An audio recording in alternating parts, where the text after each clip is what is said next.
اس نے آج کے آرٹیکل کے اندر لکھا ہے کہ عام آدمی کی زندگی کے ساتھ پچھلے 2 سال کے اندر کیا ہوا ہے. اس نے بتایا ہے کہ چینی کی قیمت پچھلے 2 سال کے اندر 50% مہنگی ہو گئی ہے جو 110 روپے کی ہو گئی ہے. اس نے بتایا ہے کہ جو مرغی کی گوشت کی قیمت ہے 50% مہنگی ہو گئی ہے. نوکریاں یہاں پہ رہی کوئی نہیں. یہاں پہ ہم صدر صاحب کی جو تعریف ہے وزیر اعظم صاحب کی کارکردگی کے اوپر. علی بھائی آپ اکانومی پہ بڑے ایکسپرٹ ہیں. میں آپ سے توقع کر رہا تھا, ٹھیک ہے, میں آپ سے توقع کر رہا تھا کہ آپ عالیہ صاحبہ کو رسپانس کریں گے. جی میں بالکل آ رہا ہوں. عالیہ صاحبہ نے اٹھائے ہیں. دیکھیں عالیہ صاحبہ نے کرنٹ اکاؤنٹ کی بات کی. میں نے آ جاتا ہوں. اچھا اب میں نے آپ کو پہلے بتا دیا کہ مہنگائی سے, ان کی مینجمنٹ سے عام آدمی کا جو کچومر نکلا ہے, میں نے ایک آرٹیکل کو ریفر کر دیا. میں کرنٹ اکاؤنٹ پہ. اچھا اب ماشاءاللہ کیونکہ یہ جو ہماری کولیگ ہیں یہ کامرس منسٹری کو بھی پارلیمانی سیکٹری ہیں, ہیڈ کرتی ہیں, ان سے یہ پوچھئے گا کہ کرنٹ اکاؤنٹ کے اندر جو کمپوننٹس ہوتے ہیں اس میں ایکسپورٹ ہے, ریمیٹنسز ہیں اور امپورٹس ہیں, اسی طرح ہی ہے نا جی.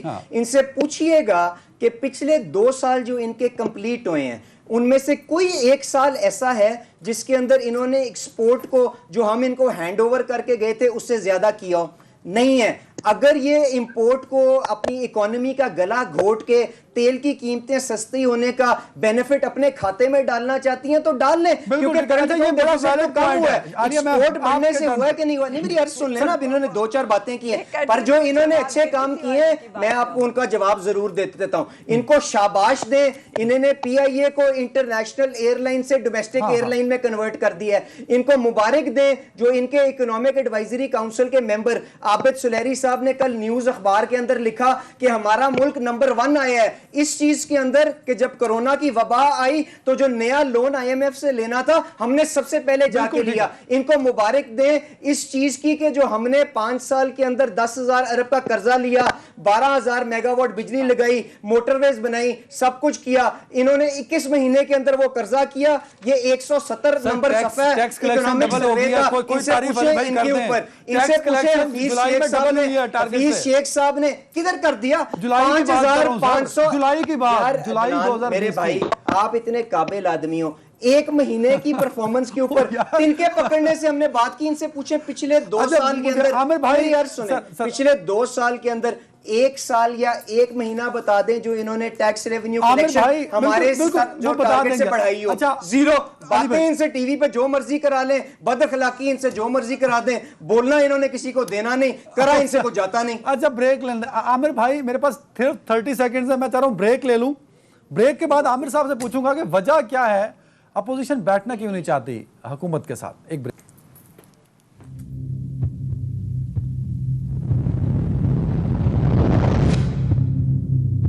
جی ویلکم بیک. بیرسٹر صاحب یہ اپوزیشن بیٹھنا کیوں نہیں چاہتی سر حکومت کے ساتھ؟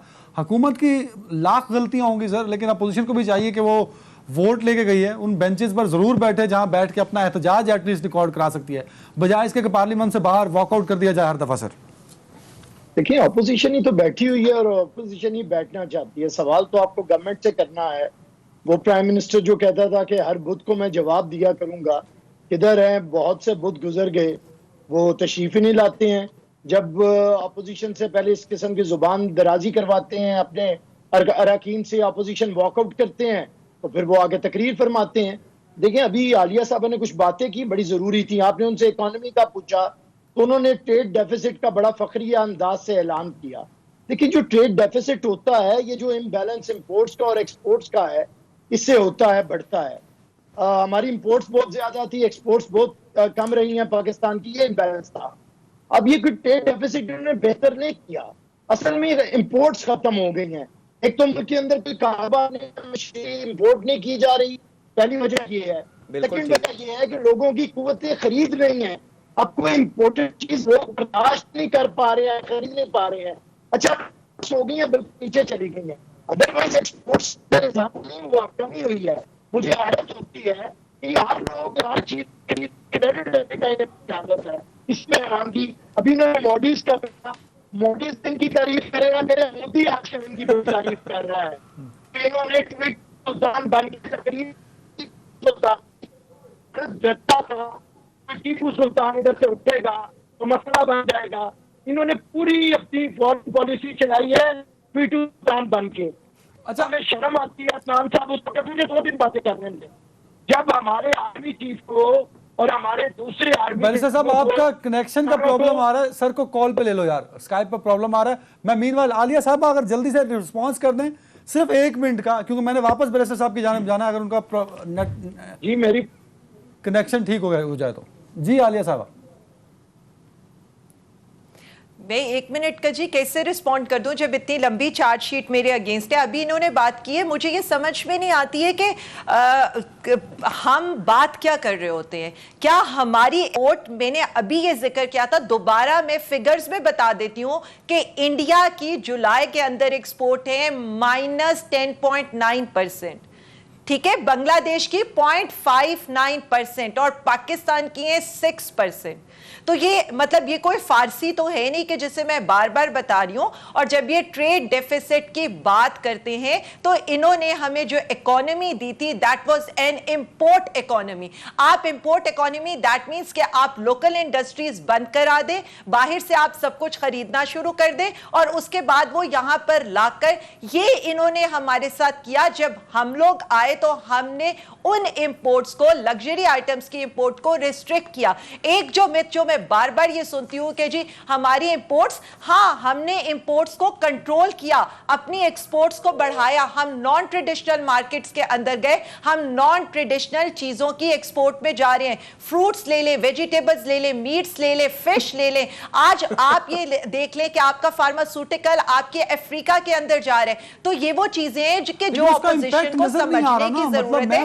پھر جب یہاں پر صرف 1 سیکنڈ دیکھیں امپیکٹ آپ کو کیا, انفلیشن کتنا بڑھ چکا ہے آپ کو میری پتہ ایک ہے, بات سنیں, کرنسی سٹیبل امپیکٹ نہیں آپ ہے. کو کس کا نہیں, 1 سیکنڈ دیکھیں میری ایک بات سنیں, ساری فگرز آپ کے سامنے ہیں. مطلب میرے خیال میں جو اکانومی آپ کو نیگیٹو میں دی جائے, آج وہ اکانومی سٹیبل ہو رہی ہے. اور یہ موڈیز کی جب میں بات کرتی ہوں تو یہ اکانومی موڈیز کی ریٹنگ تھی جب یہ حکومت ختم ہوئی تھی, دیٹ واز ان نیگیٹو. اس کے علاوہ فچ کی ریٹنگ دیکھ لیں آپ, آئی ایم ایف کی رپورٹ دیکھ لیں, وہی آئی ایم ایف کی رپورٹ ان کے زمانے میں دیکھ لیں. پھر آپ اسٹاک مارکیٹ کو دیکھ لیں. علی صاحب کا سوال لے لیں جلدی سے. 1 سیکنڈ لاسٹ چیز, جب آپ کی پوری دنیا کی اکانومی ریسیشن کے اندر جا رہی ہے تو اس وقت آپ کے حالات کیا ہیں, یہی تو فرق سمجھنے والا ہے. اور یہی ہم آپ کو بار بار سمجھا رہے ہیں کہ یہ اچھے حالات ہیں ملک کے. دیکھیں پہلی چیز ہے ملک دیوالیہ ہو رہا تھا, اس کو دیوالیہ ہونے سے بچایا. دوسری بات آپ نے اکانومی کو سٹیبل کیا. اب تیسری بات یہ ہے کہ we are just going for the welfare of our عوام. اچھا بالکل ٹھیک ہے, علی صاحب کا ایک سوال ہے, بیرسٹر صاحب کو لے لو جلدی سے. میرا ایک سوال چھوٹا سا, میری بہت ہی کمپیٹنٹ کولیگ ہیں, سیدھا سیدھا سوال ہے, اس کا جواب دے دیں. ہم نے ان کو جو ہینڈ اوور کی گروتھ 5.5% سے زیادہ, اگلے پہلا سال جب کرونا دور دور نہیں تھا 1.9%, اس کے بعد یہ سال جو کمپلیٹ ہوا -0.5%. اب جو میں نے سوال کیا تھا وہ یہ تھا کہ ہم ان کو $23 بلین کی ایکسپورٹ دے کے گئے تھے, ان کے 2 سال کمپلیٹ ہو گئے ہیں. مجھے بتا دیں کسی ایک سال کے اندر بھی یہ $23 بلین سے اوپر ایکسپورٹ لے کے گئے ہیں کہ نیچے لے کے گئے, یہ ہمیں نان ٹریڈیشنل مارکیٹ پتہ نہیں کدھر لے گئے, کیا کر رہے ہیں, سیدھا سیدھا سوال ہے. بیرسٹر صاحب کنیکٹ ہو گئے ہیں, بیرسٹر صاحب بولیے گا, آپ کنٹینیو کریں. عالیہ صاحب علی آپ نے 2 باتیں, بیرسٹر صاحب کے بعد. بیرسٹر صاحب دیکھیں میں انہیں بات کر رہا تھا, اکانومی اگر انہوں نے اتنی اچھی کر دی تو پازیٹیو سے ہماری جو گروتھ ہے اکانومی کی وہ نیگیٹو میں کیوں چلی گئی ہے.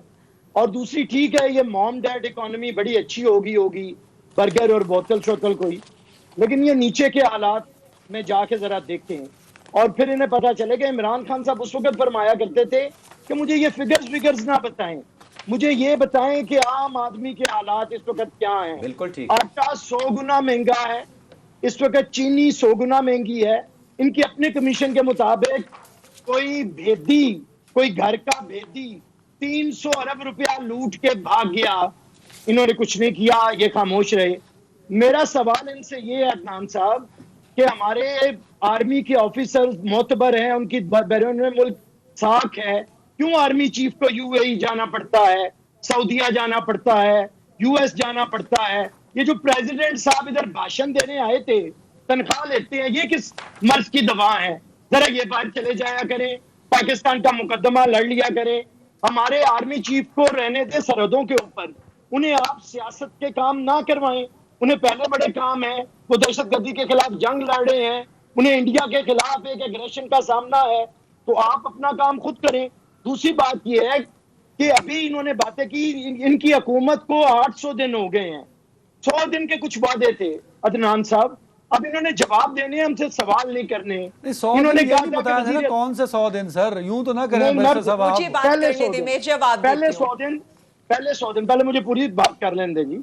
1 کروڑ نوکریاں, 50 لاکھ گھر, احتساب کا مضبوط نظام, کابینہ صرف 18 وزراء کی, گیس اور بجلی کے بل کم, غیر ملکی قرضوں کا خاتمہ, غریبوں کی حالت میں فوری بہتری, صحت اور تعلیم کے عدنان, نظام مجھے میں بھی ٹائم دے دیں. کسی میں آ سے رہا ہوں آپ کی ڈکٹیشن طرف. نہیں لینی, بیرسٹر صاحب پورا کر رہے ہیں. ٹیکس کے نظام میں اصلاحات, مجھے ٹائم دے دیں, میں ان کی بات کا جواب دے دوں. میں نے علی کی بات کا بھی جواب دینا, ان کا بھی دے دوں. ایک سیکنڈ عالیہ, ایک سیکنڈ مجھے بات کرنے دیں. میں نے وزیر آپ کی اعظم بڑی صاحب نے بڑی سائیکل پہ بھی آنا تھا اور یہ دفتر.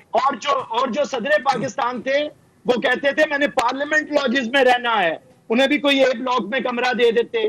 سینکڑوں چھوٹے ڈیمز کی تعمیر, کرپشن کے 200 ارب ڈالر کا آنا, جنوبی پنجاب کا صوبہ, بلوچوں کو قومی دھارے میں لانا, پیٹرول پہ جگہ ٹیکس ختم کرنا, عدل کے نظام میں ریفارمز لانا, پولیس کے نظام میں ریفارمز لانا, بیوروکریسی میں سر ریفارمز ٹائم لے کے ختم ہو رہا ہے سر, آپ کی لسٹ بڑی لمبی ہے. یہ تو پی ٹی آئی کی باتیں تھے. نہیں, لاسٹ میں بتا دیتی ہوں. بیرسٹر صاحب کا ٹائم ہے. انہوں نے پورا کیا, بتائیں آپ. میری تو سن لیں.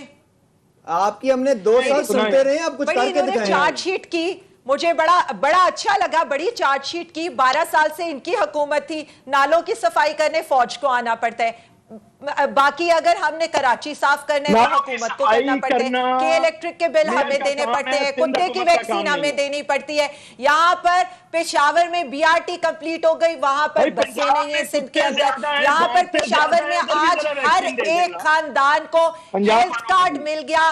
سندھ کے اندر لوگ ڈاکٹر فرقان ایڑیاں رگڑ رگڑ کر مل جاتے ہیں, انہیں ایک وینٹیلیٹر نہیں ملتا. مطلب کیسے کمپیریزن نہیں کرتے. 12 سال کی حکومت کا آپ 2 سال کی حکومت سے کمپیریزن کرتے ہیں, اور یہ جانتے ہوئے کہ ہماری حکومت کے سارے کام اچھے ہیں. پہلی حکومت ہے جو اپنے آپ کو پیش کرتی ہے, اور ہم ایک ایک چیز کے اوپر بتاتے ہیں کہ ہم نے یہ ٹارگٹ سیٹ کیا تھا, ہم یہاں پر پہنچے ہیں. عوام کی فکر کس سے ہے؟ اس عوام کی فکر جہاں پر جو ہے وہ امیر حسن ابڑو وہ ماں کی گود کے اندر ایڑیاں رگڑ رگڑ کر جو ہے وہ مر جاتے ہیں. ڈاکٹر فرقان کو وینٹیلیٹر نہیں ملتا, تھر کے اندر بچے جو ہیں مائیں ان کو ان کے ہسبینڈ جو ہے وہ درختوں سے ٹانگ دیتے ہیں ایڈز کی وجہ سے. یہ کس کی بات کرتے ہیں؟ آج کی بات کریں سر, آج کی بات کریں. کے پی کے 3 سال کی حکومت, ہماری اب 7واں سال ہے. 1122 ریسکیو کی سروس, وہاں بی آر ٹی کا تانا دیتے تھے, آج جا کر دیکھیں. اور وہاں پر یہ ٹائم لائنز ان کے, سعید غنی صاحب آ جائے, یہ ہمیں ٹائم لائنز دیتے رہے. ایک بس یہ نہیں وہاں پر کر سکے. گرین لائن کا منصوبہ 2006 سے ان کا پینڈنگ پڑا ہوا ہے. چینی کا کیا ریٹ ہے آج کل؟ کیونکہ انہوں نے سینسیبلی ایک بات پوچھی آٹے کا کیا ریٹ ہے؟ ان کی بات کا اسی طرح سے مرغی کا کیا ریٹ ہے؟ مجھے بات کا جواب دے لینے دیں. اب عدنان صاحب مجھے بات کا جواب دے لینے دیں جو میں بات بتا. عالیہ صاحب ٹو دی پوائنٹ رہنا نا, آپ نے الزام لگا دیں کہ نون پہ اور پیپلز پارٹی پہ. تو ایک سیکنڈ, مجھ سے گروتھ کی بات سر, میں بات کا جواب ہی کہ ہم نے 100 ارب کی بی آر ٹی بنائی ہے, اس کے بعد تالیاں بجاؤ. جتنے پیسوں سے شہباز شریف نے 3 بی آر ٹی بنائی, ایک بنا کے 6 سال کے اندر وہ کہہ رہی ہیں تالیاں بجاؤ. میں اس کا جواب دے دیتی ہوں. شہباز شریف کی 3 بی آر ٹیز, یہ ہماری بی آر ٹی کا مقابلہ نہیں کر سکتے. نہ اس کے انڈر پاسز ہیں, نہ وہ آپ کی بی آر ٹی کس طرح چلتی ہے. آپ ایشین ڈیولپمنٹ بینک کے سارے ڈاکیومنٹس آن ریکارڈ موجود ہیں. وہاں پر کیا کمپلیشن ڈیٹ تھی, وہاں پر کیا اس پہ لاگی تھی, ہر چیز موجود ہے. اچھا بھی معلوم ہے کہ آپ نے بس کس سائڈ پہ رکنی تھی اور دروازہ کس سائڈ کے اوپر تھا. چینی کا ریٹ 110 روپے, آٹے کا ریٹ 70 روپے کراس کر کے سب کو پتہ ہے. جہانگیر ترین کو جہاز میں بٹھا کے لندن کس نے پہنچایا. ساری اپنی احتساب کریں, اپنی باتوں کا بتائیں. 400 ارب روپے جی آئی ڈی سی کے کس نے معاف کیے تھے, اور اب ہم آپ کو شاباش دیں جب سپریم کورٹ اس کو ریکور کر رہا ہے. چینی کے اندر سب سے زیادہ سلمان شہباز کو چینی کے چلیں اندر اب اسی چیز کے اوپر بات کر لیں کہ 50% مارکیٹ شیئر ان کی 318 اے ٹی ایمز کا ہے کہ نہیں ہے. ان کے اپنے پنجاب کے وزیر جنہوں نے سبسڈی کو سینکشن کیا, انہوں نے سبسڈی سمیٹی کہ نہیں سمیٹی. جہانگیر ترین 25% مارکیٹ کمانڈ کرتا ہے کہ نہیں کرتا. پوچھیں ان سے عدنان صاحب کے کیا ہے. عالیہ صاحبہ میں جہانگیر پوچھ رہی ترین ہوں, صاحب میں نے بتا رہی ہوں, سن لینا, میں شیئر کی بات بتا دیتا ہوں. خسرو بختیار, جہانگیر ترین ترین اور ہمایوں خان کا مارکیٹ شیئر کتنا ہے؟ 45%. تو اس کے بعد سلمان شہباز ساری سبسڈی لے گیا. ان کو کیا ریلیز کریں کس کو کتنی سبسڈی ملی ہے پچھلے سال کے اندر بتاتے ہیں نہیں. عالیہ صاحبہ عام یہ تو سارے جی آئی ٹی کے اندر موجود ہے. آپ تو بتائیں نا میڈم کہ کس نے ایکسپورٹ کی اس سال, آپ تو بتائیں کس نے ایکسپورٹ کی چینی, جہانگیر ترین نے کتنی کی اور سلمان شہباز نے کتنی کی. اسٹیٹ بینک کے پاس ریکارڈ موجود ہے, بتائیں. شروع کر دی آپ دونوں نے. آخری دور کے اندر انہوں نے شاہد خاقان عباسی سے سب سے زیادہ لی ہے. اومنی گروپ نے سب سے زیادہ زرداری میڈم آپ کے پہلے سال کی بات ہو رہی ہے کہ جو سبسڈی ریلیز ہوئی اس کے اندر سب سے زیادہ کس نے سبسڈی سمیٹی ہے. جہانگیر ترین کی بتائیں کہ بات اس نے سمیٹی ہے کہ نہیں سمیٹی ہے, ہاں یا نہ میں جواب دیں. ایک دفعہ جواب دے دیں گی, اس کے بعد آزادی سے لے کے آج تک ساری تحقیق کرا لیں. سلمان شہباز کو دے جو میڈم آپ کے پہلے سال کے اندر کس نے سب سے زیادہ سبسڈی لی ہے, اس کا جواب دے دیں. عامر صاحب کچھ کہنا چاہ رہے ہیں سر پلیز اس بحث میں. عامر صاحب دے رہی ہوں جواب. اومنی گروپ کی سبسڈی دیکھ لیں جو خود دیتے رہے ہیں. آٹے کی یہ بات کرتے ہیں, آٹا یہ جا کر ریلیز ہی نہیں عالیہ صاحبہ سے کرتے. بات کی جائے, اپنی ٹرن پہ کی جائے. دیکھیں ابھی عالیہ صاحبہ باتیں کر رہی تھی, آپ میرے خیال سے پڑھی لکھی خاتون ہیں, پھر خاتون ہیں, پارلیمنٹیرین ہیں. ہمیں ایک طریقے سے گفتگو اپنے اپنے جگہ پہ کرنی ہے. ہم نے آپ سے سوال کیے تھے وفاقی حکومت کے, تانا زنی بی جمالو والی بنتی نہیں ہے. میں نے کبھی آپ کی کے پی کے کی حکومت کے اوپر بات نہیں کی کہ آپ نے ادھر کیا کیا گل کھلائے بلین ٹری کے نام پہ, بی آر ٹی میں کک بیکس لینے کے نام پہ, اور جو آپ نے کیا. پنجاب کے اندر آپ نے نوجوانوں کا جھانسا دیا لوگوں کو, 12 کروڑ لوگوں کو. نوجوان گا گا کے ناچ ناچ کے ان کے گودے گٹے گرین لائن کا جواب دے دیں, K4S4 کا جواب دے دیں. اپنی باری جواب نہیں دیتے. آج پورے کے کے پاس ہیلتھ کارڈ ہے, آپ کے وہاں پر لوگ مر رہے ہیں. عالیہ صاحبہ اپنی 12 سال کی کارکردگی ہے, 3 ٹائمز آپ لوگ. عالیہ صاحبہ سادہ سا سوال علی صاحب نے اٹھایا تھا وہی پوچھ لیتا ہوں. کر رہی ہوں میں تو بڑے آرام سے آپ سے پوچھ رہی ہوں, تو آپ کو جواب دینے میں کیا اعتراض ہے؟ میری پرفارمنس تو سب کے سامنے ہے. ایکسپورٹ بڑھ رہے ہیں, امپورٹ کم ہو گئی ہیں, ایکسپورٹ کم ہو گئی ہے, امپورٹ کم ہو گئی ہے. اس کے اوپر تالیاں بجاتے ہیں. شاباش, well done, keep it up. چینی 110 روپے کی ہو گئی ہے, well done, keep it up. آٹا جو ہے 70 روپے کراس کر گیا, well done, keep it up. بجلی ڈبل ہو گئی ہے, سرکولر ڈیٹ 2200 ارب سے اوپر چلا گیا ہے, well done, keep it up. Gas لوگوں کی پرچیز کے بیونڈ چلی گئی ہے, well done, keep it up. اور کتنی تالیاں بجائیں عالیہ بتائیں. عدنان صاحب آپ مجھے موقع بالکل نہیں دے رہے بات کرنے. سر میں آپ کے ٹرن ہے, اب عالیہ صاحبہ بول پڑتی ہے, میں اس پہ مطلب آپ کی تو نہیں, ان کا مائک بند کریں نا. اگر کسی بندے کو طریقہ نہیں ہے بات کرنے کا میں تو خاموش اس کے ساتھ پھر آپ انہیں